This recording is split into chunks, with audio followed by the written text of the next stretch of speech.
Shalom, selamat pagi saudara-saudara yang dikasihi oleh Tuhan Yesus Kristus.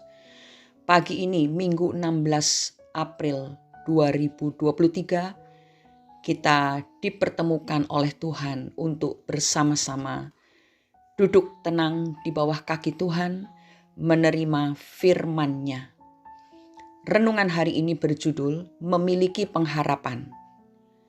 Bacaan firman Tuhan diambil dari Surat 1 Petrus pasal 1 ayat 3 sampai 9. Yang akan kita baca sekarang adalah Ibrani pasal 10 ayat 23. Demikian bunyinya.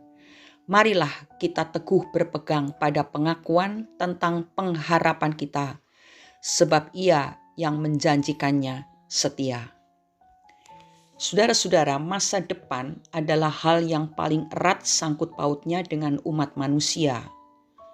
Penting sekali seseorang memiliki pengharapan, karena tanpa pengharapan akan masa depan, masa sekarang akan sangat tidak berarti.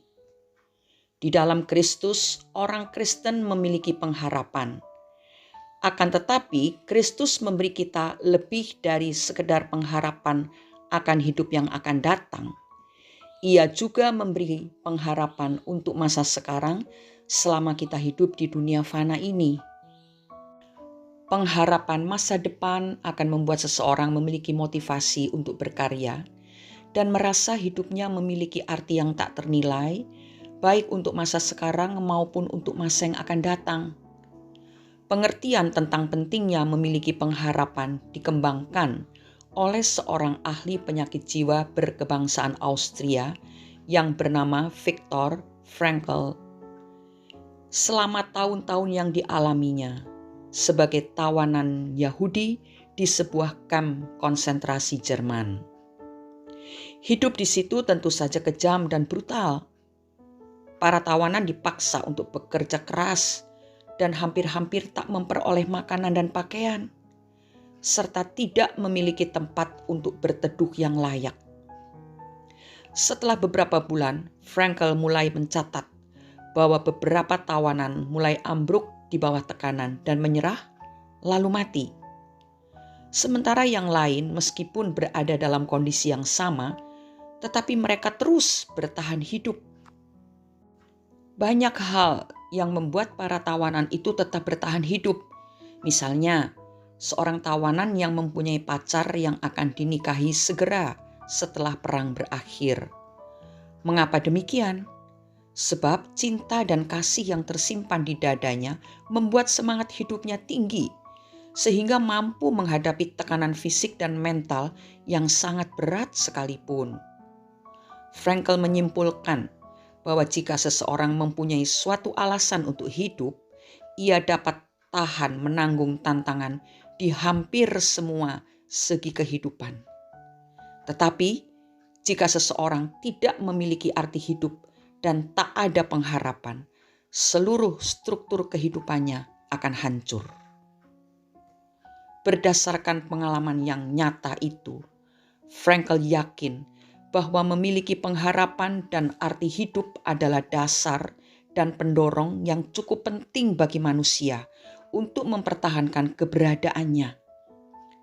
Hal ini pun berlaku dalam hidup kekristenan kita, saudara. Itulah sebabnya Petrus menulis kepada orang Kristen yang berada dalam tekanan dunia dan himpitan berbagai pencobaan saat itu.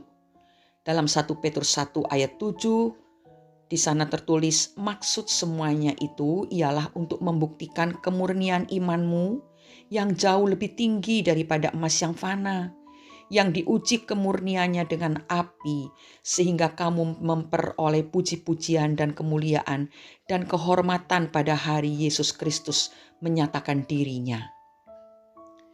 Pengharapan kemuliaan di dalam Kristus yang dijanjikan untuk diterima pada saat Kristus datang kedua kali nanti akan membuat kita sebagai umat Allah yang tetap bertahan walaupun harus menghadapi berbagai cobaan hidup sebagai alat penguji untuk memurnikan iman kita. Ayat yang pertama kita baca tadi mengatakan biarlah kita teguh berpegang kepada pengakuan akan pengharapan kita sebab Dia yang berjanji itu setia. Saudara-saudara, hidup di zaman akhir ini sungguh tidak mudah bagi kita anak-anak Tuhan.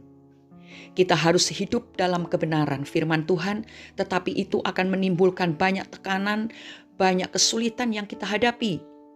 Tetapi kalau kita tetap berpegang teguh kepada janji Tuhan, maka pengharapan kita itu tidak akan pupus. Pengharapan kita tidak akan lemah, tetapi semakin teguh. Sebab kita tahu bahwa yang berjanji, Tuhan Yesus Kristus adalah setia. Dan Dia tidak pernah meninggalkan kita. Walau di dalam perjuangan yang berat, Dia selalu ada bagi kita. Mari kita renungkan hal ini. Kalau hari ini saudara merasa pengharapan saudara goyah karena tekanan, karena kesulitan, karena beban hidup yang begitu berat, karena kita tidak bisa hidup dengan cara-cara dunia, pertahankan terus hidup saudara dalam kebenaran firman, sebab Tuhan yang berjanji akan selalu menggenapi janjinya. Dia memberikan kekuatan saat kita dalam kelemahan. Dia terus menopang kita sampai akhirnya pengharapan akan kemuliaan di dalam kekekalan itu kita terima. Mari kita berdoa. Bapa Surgawi, Bapa yang sangat baik, terima kasih. Kami ucapkan syukur kepadamu karena hari ini Engkau sudah berbicara kepada kami. Firman-Mu memberikan kekuatan sehingga kami tidak membiarkan pengharapan kami goyah walau oleh apapun juga. Biarlah pengharapan kami di dalam Engkau memampukan kami untuk tetap bertahan sampai kami bertemu muka dengan Yesus. Terima kasih Bapa untuk firman yang telah Engkau sampaikan. Terima kasih untuk Roh Kudus yang senantiasa menyertai kami, menopang hidup kami, memberikan kekuatan, terus mendorong kami untuk menjadi orang-orang percaya yang semakin teguh di dalam iman, pengharapan, dan kasih kami kepada Yesus Kristus. Di dalam nama Tuhan Yesus Kristus kami sudah berdoa dan mengucap syukur. Haleluya. Amin. Pengharapan bagaikan sinar matahari yang membuat pohon semangat kehidupan kita tetap bertumbuh bahkan menjadi lebih kuat. Selamat beribadah saudara-saudara. Rasakan lawatan Allah dalam ibadah yang saudara jalani hari ini. Tuhan memberkati kita semua. Amin.